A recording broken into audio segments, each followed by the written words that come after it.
Hi guys, so today I'm going to talk about my experience working for Qatar Airways.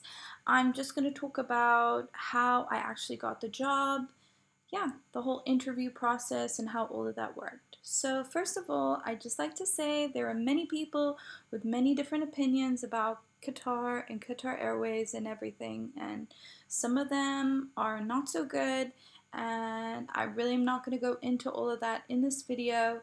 But what I will say is that I don't agree with everything that goes on there. I experienced it myself, so I do know about a lot of these things and the things that go on there. But yeah, this is not about that. This is about how I got my job at Qatar Airways. So basically, how it all started was one of my friends had already started working for Qatar Airways, and she kept posting photos to Facebook of being, in Paris, in I don't know where, all these magical places where I'd never been before, and I was like, I really, really want to travel, see the world, and this seemed like an amazing opportunity.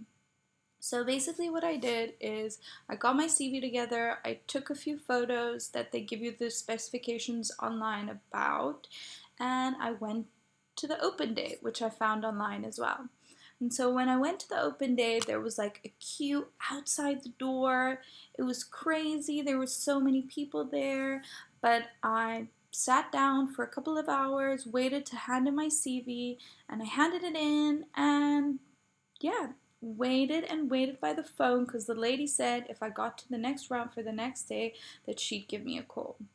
So I waited and waited and waited, and then the time passed where she was supposed to call me, and I was like freaking out. It's like, why isn't she calling me? Why isn't she calling me? And then I swear to goodness, 30 minutes later, she called me. She's like, you have this interview tomorrow. Be there. Make sure to wear heels, because I wasn't wearing heels with a CV submission. She said, make sure to wear heels. Make sure, to come dressed appropriately. And yeah, basically she gave me the time and the location of the interview, the follow-up. So I got there the next morning. I got there 30 minutes early because like the other blogs and things say, always get there early. You don't want to be late. If you're late, it's like you're basically eliminated already, because you cannot be late as a flight attendant. Like no flight is going to wait for a flight attendant to get there. So yeah, basically I went to the open day. After the open day.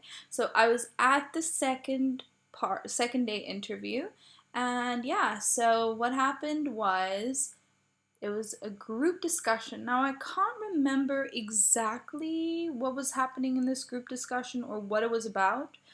But I do remember also reading in the blogs before, and now that I know the kind of people that work for Qatar Airways and the things that they're looking for, I can say the best advice for the group interview stage or the group question stage is, obviously be happy, be positive, don't say anything negative about anything, make sure you don't talk over anybody else, just be happy and positive and give everyone a chance, and, say your say as well. Don't be a quiet little mouse in the corner, have a good balance like that.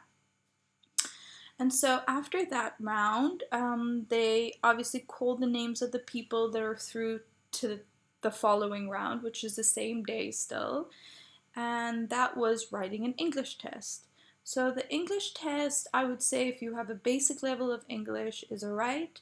But I know if you struggle with English or English writing, because it's not an oral test, it's an actual written test. If you struggle with that, find somewhere online where you can check out everything that's happening and so on. And yeah, not what's happening. I mean, check out what the test is so you can actually go and practice writing that test if this is something that you really want to do. And so after that, we go to like the tattoo check and the arm reach test. You do the arm reach test because they have to see that you're capable of actually closing the overhead bins, because that's one of the duties that we have when you're a flight attendant. You need to close the overhead bins before takeoff. Yeah, and after that, what did I do after that? Oh, And then after that, they called your name again if you were through to the next day interview. And then they called my name and I was so happy.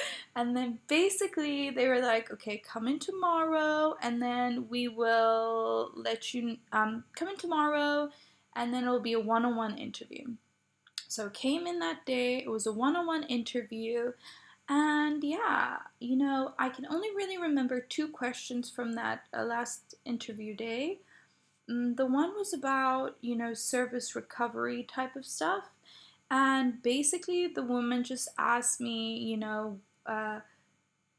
do I remember any difficult moment in the customer service industry and how did I handle it and so on. I think what they're trying to see through this is that you stay calm in like stressful situations and that you deal with people, with respect and kindly, because I think that's a big thing. And yeah, after that, what did I do then? Oh, the second question that I remember is they asked me why did I want to be a flight attendant. Now, I've read on lots of these blogs and things that you shouldn't say, oh, it's because, I want to work with different cultures, I want to see the world, la la la la. But honestly, that's exactly what I said, and I got in. So I think it's just about your general demeanor more in the interview. And if you've got a good demeanor and you're a happy, smiley, nice person, then I think you have a very good chance of getting in. Try and hide your nerves a little bit, smile through it, keep telling yourself you're so great, you can do this, this is your dream, this is what you want, you go and get it. Believe in yourself, man, believe in yourself. You deserve to get this. If it's what you want, you are gonna do it. Definitely. Yeah. And then after that, the ladies contacted me like months later, like 8 weeks later. I was like dying inside, waiting, just really, because I really, really, really wanted it. I remember when I actually got the email that said I got in. That's before I even did medical tests or whatever. I was like, yes! I was in a friend's house jumping up and down, like really, really, really happy. It was a great opportunity at that point in my life, and I was really thankful for it. Yeah, and so after that, what did I do after that? After that, I had to do some medical tests, and then they emailed me, but I'll get into that more in the next video.